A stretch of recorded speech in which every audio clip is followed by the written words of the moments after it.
Yes! Amin Rais lagi. Ya.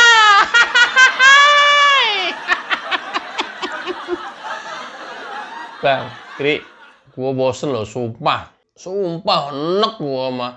Sama! Tapi kali ini Amin Rais yang lain daripada yang lain. Amin Rais merasa menyerang Jokowi sendiri, akhirnya mengajak Yusuf Kalla dan Faisal Basri. Yeah. Nekat ini Amin Rais ini. Min, upaya apapun yang lu lakuin gak ada efeknya, gak akan ngimpact apapun. Gak akan, karena memang udah provokasi.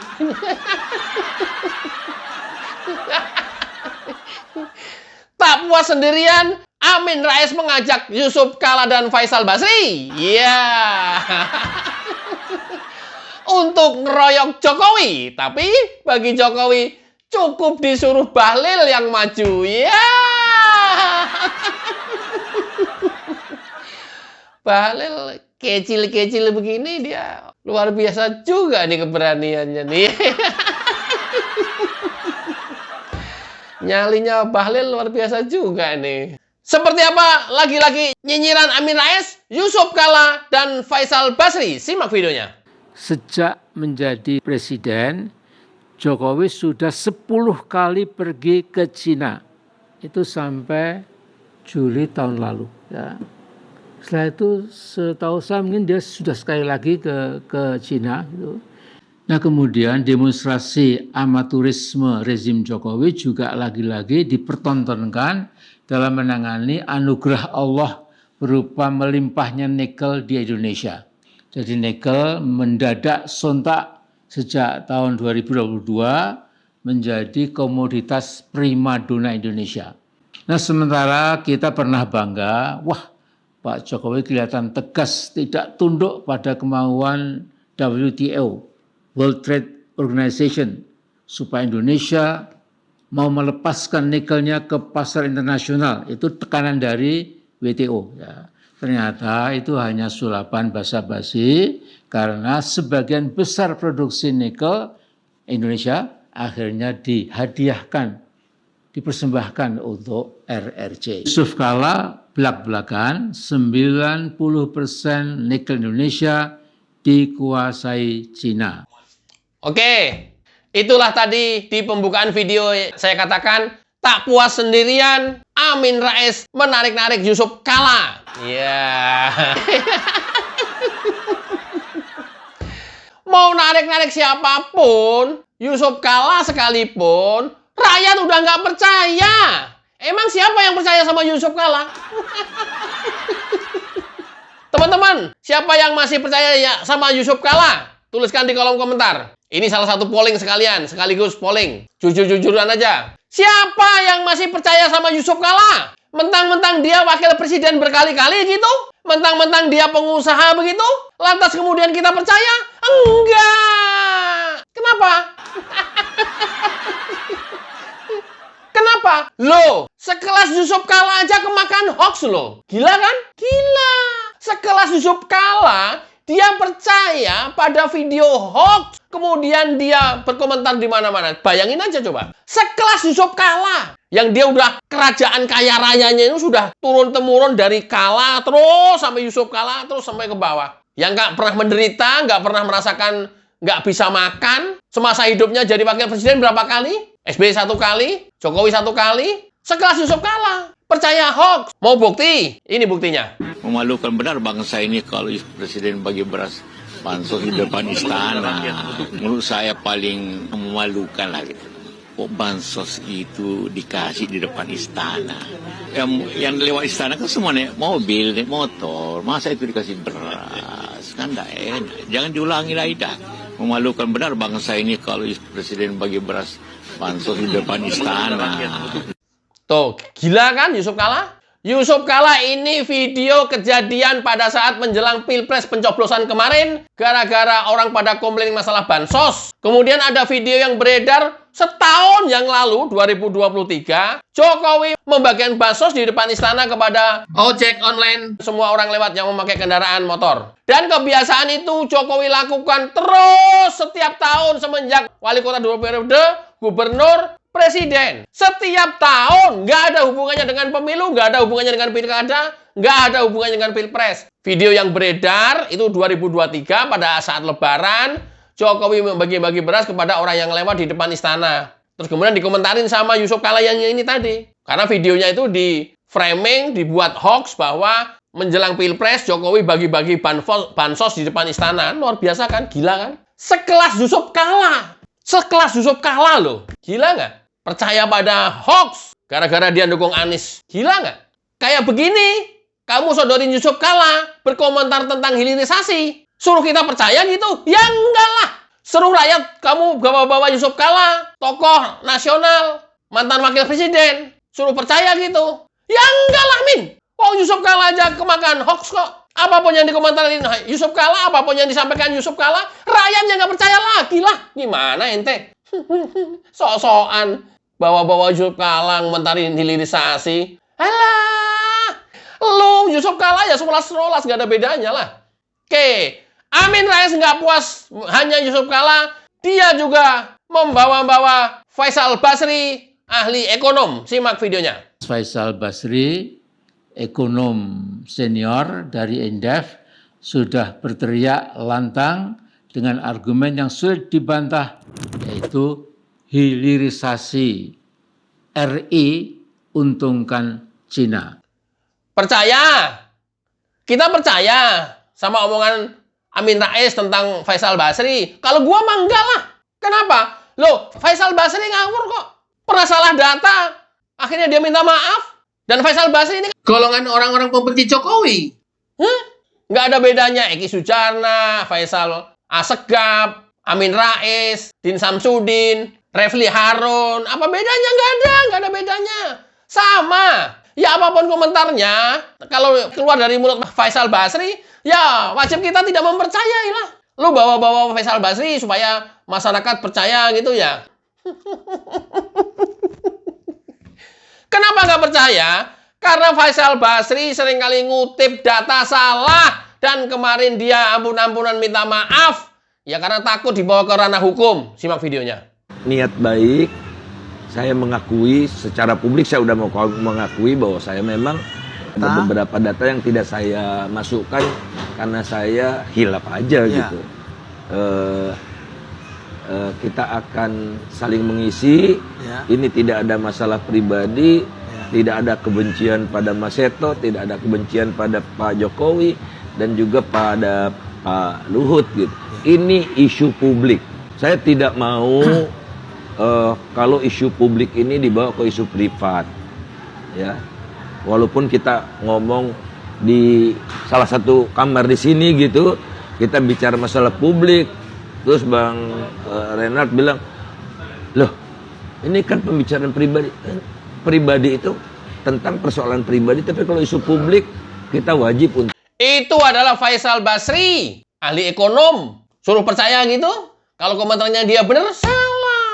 Nggak mungkin percaya. Ini ampun-ampunan dia nih. Keteter juga dia. Ngutip data salah. Menjadi fitnah kan akhirnya kan. Teman-teman, disclaimer dulu. Di antara video Amin Rais, Faisal Basri, dan Yusuf Kala tidak ada korelasinya dan hubungan langsung ya. Cuman saya bilang bahwa ketika Amin Rais bilang Yusuf Kala, saya kasih contoh. Jangan percaya. Yusuf Kala aja kayak begini untuk case lain. Kemudian Amin Rais juga sama membawa komentarnya Faisal Basri tentang hilirisasi. Jangan percaya. Faisal Basri aja kayak begini di momen lain juga. Oke, kalau sudah seperti ini, kita masih percaya gitu sama mulutnya Amin Rais?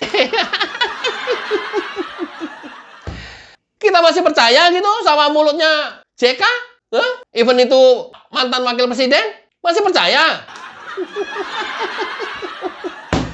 Aduh, kita masih percaya gitu sama Faisal Basri? Udah ampun-ampunan tadi minta maaf untuk case lain.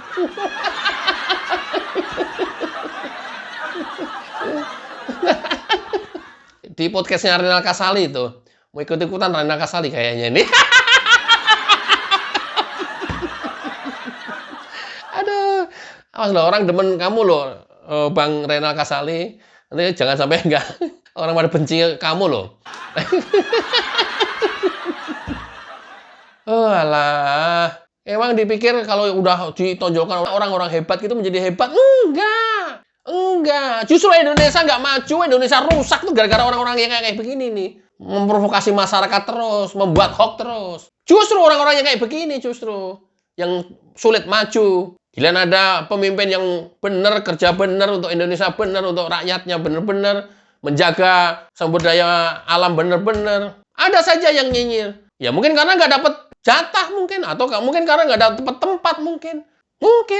Luar biasa kan? Secara lengkap penjelasan tentang hilirisasi, kenapa kemudian itu banyak hoax yang beredar di WhatsApp oleh Indonesia dikasihkan ke Cina secara spesial, seperti tadi kata Amin Rais, congornya Amin Rais tadi di depan bilang. Inilah penjelasan dari Menteri Investasi Bahlil. Simak videonya. Pertumbuhan ekonomi yang stabil dengan inflasi yang stabil disebabkan karena kepemimpinan yang kuat. Pak Presiden Jokowi bukan lahir di Jakarta, bukan anak orang kaya, bukan anak jenderal, bukan anak konglomerat, tapi dia berhasil memimpin Indonesia keluar daripada krisis multidimensi seperti sekarang ini. Dan begitu Pak Presiden Jokowi di periode pertama membangun infrastruktur masif dari Aceh sampai Papua, maka tugas tahap berikut pada periode kedua adalah bagaimana membangun kawasan pertumbuhan ekonomi. Ini yang kalau kita bicara tentang keadilan, kita bicara tentang keadilan, sila kelima. Dan ini gaya kepemimpinan, ini transformasi kepemimpinan, teman-teman semua. Nah, kemudian negara mana saja sih yang masuk ke Indonesia untuk investasinya? Selama ini kan selalu mereka bilang Cina dan Cina terus. Kita bicara di WA Group paling banyak sekali hoaxnya. Investasi yang pertama masuk yang paling besar itu adalah Singapura. Tetapi jangan kalian terlena dengan Singapura. Karena ini bukan duitnya Singapura saja. Tapi ini sebagian besar adalah duit orang Indonesia yang ada di Singapura. Mereka menjadikan Singapura sebagai hub. Yang kedua adalah China, Hong Kong, Amerika, Korea, Jepang. Bahkan dalam sejarah kita, Eropa tidak pernah masuk 10 besar dalam urutan FDI kita. Sekarang sudah 2 negara yang masuk. Artinya apa yang saya mau sampaikan? Investasi di Indonesia sangat inklusif. Tidak memberikan prioritas kepada negara manapun. Semuanya boleh masuk. Yang penting sesuai aturan perundang-undangan yang ada di dalam negara kesatuan Republik Indonesia. Ini yang teman-teman harus lihat. Jadi nggak benar itu kalau dibilang bahwa investasi itu hanya dikuasai, dimonopoli oleh satu negara tertentu. Apa yang harus negara lakukan ke depan? Bahwa Presiden Jokowi menyampaikan adalah program hilirisasi. Tapi apa yang terjadi?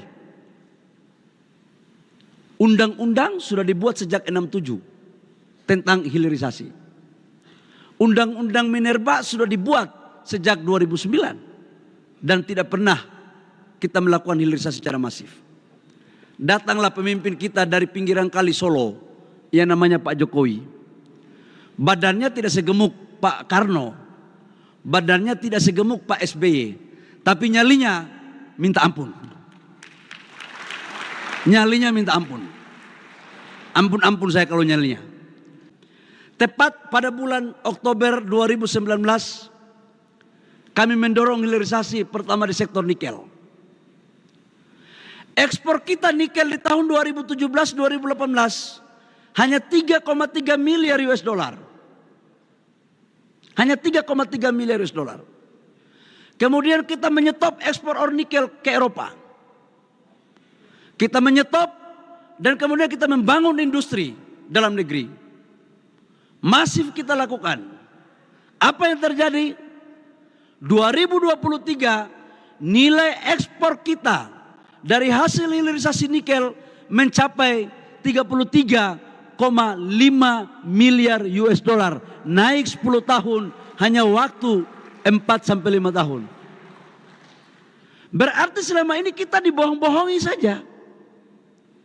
Dan apa yang terjadi ketika kita menyetop ekspor ore nikel, Eropa membawa kita ke WTO. Negara-negara itu tidak terlalu ikhlas untuk melihat Indonesia maju dengan mengoptimalkan kekayaannya. Kita dibawa ke WTO. WTO itu adalah pengadilan internasional terhadap perdagangan. Kemudian kita kalah. Saya lapor ke Bapak Presiden, Pak, kita kalah di WTO. Apa yang harus kita lakukan? Kita menyerah atau gimana, Pak? Kata Bapak Presiden, lawan naik banding untuk kedaulatan bangsa Indonesia. Kemudian kita banding. Apa yang saya mau ceritakan dari semua proses ini, teman-teman semua? Salah satu contohnya saya mau bikin adalah pabrik mobil listrik. Mobil listrik ini ternyata dari 100% komponennya 40% itu adalah baterai dan 60%-nya adalah rangka mobilnya. Dan baterai mobil ini bahan bakunya itu ada 4: nikel, kobalt, mangan, dan litium. Di Indonesia kita punya mangan, kita punya kobalt, kita punya litium. Yang enggak kita punya apa? Kita punya mangan, kobalt, dan nikel. Yang enggak kita punya litium. Ternyata saya baru tahu. Inilah kenapa Eropa membawa kita ke WTO. Mereka tidak ingin Indonesia menjadi negara produsen pabrik baterai di dunia. Dan begitu saya tahu, saya lawan itu dengan Pak Menko, dengan semua kementerian. Kita bersama-sama bekerja sama, dan apa yang terjadi? Sekarang investasi yang masuk untuk hilirisasi ekosistem baterai mobil dari Korea LG itu investasinya kurang lebih sekitar 160 triliun. Dan alhamdulillah Pak Rektor, kemarin kita sudah resmikan pabrik baterai pertama di Asia Tenggara dan terbesar di Indonesia, di Kerawang. Ini yang dunia takut kita. Sebentar lagi di CATL akan membangun itu. Ini yang dunia takut kita. Morowali, Maluku Utara, Prof, itu pertumbuhan ekonominya di atas pertumbuhan ekonomi nasional. 20% ke atas. Karena apa? Terjadinya hilirisasi, industrialisasi di wilayah Sulawesi Tengah dan Maluku Utara. Penciptaan lapangan pekerjaan besar sekali di sana. Ini Freeport ini mengeluarkan apakah hanya tembaga atau emas atau apa? Karena apa? Kita bawa konsentrat ekspor keluar. Kita nggak pernah tahu. 2018 Freeport itu sekarang sudah sahamnya 51% milik pemerintah Indonesia. 10% untuk Pemda Papua. 41% pusat lewat BUMN. Tetapi kan kita tidak pernah tahu berapa emas yang dibawa. Berapa turunannya. Maka sejak 2018 kontrak, 2021 kami paksakan segera bangun smelter. Dan sekarang smelternya 3 miliar US dollar. Bangun di Gresik. Dan alhamdulillah tahun ini akan diresmikan oleh Pak Jokowi. Smelternya selesai. Terbesar sengel di dunia. Sengel lain terbesar di dunia. Jadi kita pingin dia menghasilkan apa? 600.000 katoda tembaga, 600.000 ton. Emasnya 60 ton dari 3 juta konsentrat. Supaya apa? Ini pendapatannya untuk negara kita. Jangan kita di Abu Leke lagi. Tahu Abu Leke? Tahu Abu Leke? Ya pasti di wilayah timur tahulah Abu Leke itu. Abu Leke itu mirip-mirip bohong-bohong begitu Pak Rektor. Kita nggak boleh lagi dipermainkan oleh negara luar. kita nggak boleh lagi.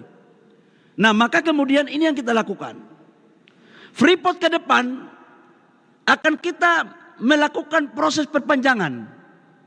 Karena 2041 selesai, kalau tidak siapa yang mengelolanya? Terus sekarang sahamnya negara sudah 51%. Nah, dalam perpanjangannya nanti akan kita urus sebelum pemerintahan selesai, itu kita tambah saham 10%. Jadi total saham negara Freeport itu sebesar 61%, teman-teman semua. Ya.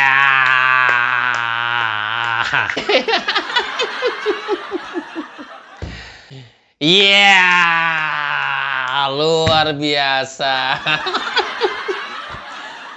Pak Jokowi kebetulan didukung oleh tim kabinet yang memang juga jagoan semuanya. Ya, karena memang sudah dicontohkan langsung sama Pak Jokowi, tidak ada tipu-tipu, tidak ada bagi-bagi proyek, tidak ada bagi-bagi jatah. Nggak seperti sebelumnya, mohon maaf. Adapun kemudian di kementerian pada korupsi, yaitu ditanggung sendiri-sendiri. Karena Pak Jokowi udah berkali-kali, berulang kali menyampaikan, kalau sampai terjadi korupsi, saya yang akan gigit sendiri. Saya yang akan turun sendiri. Sekarang pada rasain aja sendiri-sendiri. Udah berkali-kali, itu APBN besar sekali, dan itu uang rakyat. Jangan pada korupsi, korupsi juga. Udah dicontohkan oleh Jokowi langsung untuk tidak korupsi. Korupsi juga. Langsung digigit sendirilah sama Pak Jokowi. Oke, kalau sudah seperti ini, ya, masih mau percaya dengan omongan Amin Rais? Masih mau percaya dengan omongan kelompok-kelompok Amin Rais, Din Samsudin, Yusuf Kalla, Faisal Basri, Faisal Assegaf, Refli Harun, Egy Sujana, profesor dan guru besar Sivitas Akademika UGM, yang kemarin pengen memajukan Jokowi, pemeran film The Vote, pelaku dan pemeran Mahkamah Rakyat, masih percaya? Mau masih percaya? Teman-teman, hati-hati ya terhadap mulut orang-orang. Jangan pernah melihat jabatan, jangan pernah melihat ketokohan, jangan pernah melihat doktor dan profesor. Justru itu yang harus dicurigain. Ketika terus-menerus menyerang pemerintah, itu juga yang harus dicurigain. Even itu sekelas JK, sekelas Yusuf Kalla, harus hati-hati kita mempercayai Yusuf Kalla. Karena sudah pernah terjadi, dia mempercayai hoax, dan kemudian komentar di beberapa kesempatan. Luar biasa kan? Sulit sekarang, hati-hati banget, hati-hati. Hati-hati banget untuk percaya kepada orang yang kita sudah anggap tokoh nasional, tokoh bangsa. Jangan percaya. Hati-hati. Oke ya teman-teman, mudah-mudahan informasi ini bermanfaat. Wassalamualaikum warahmatullahi wabarakatuh. Sayo.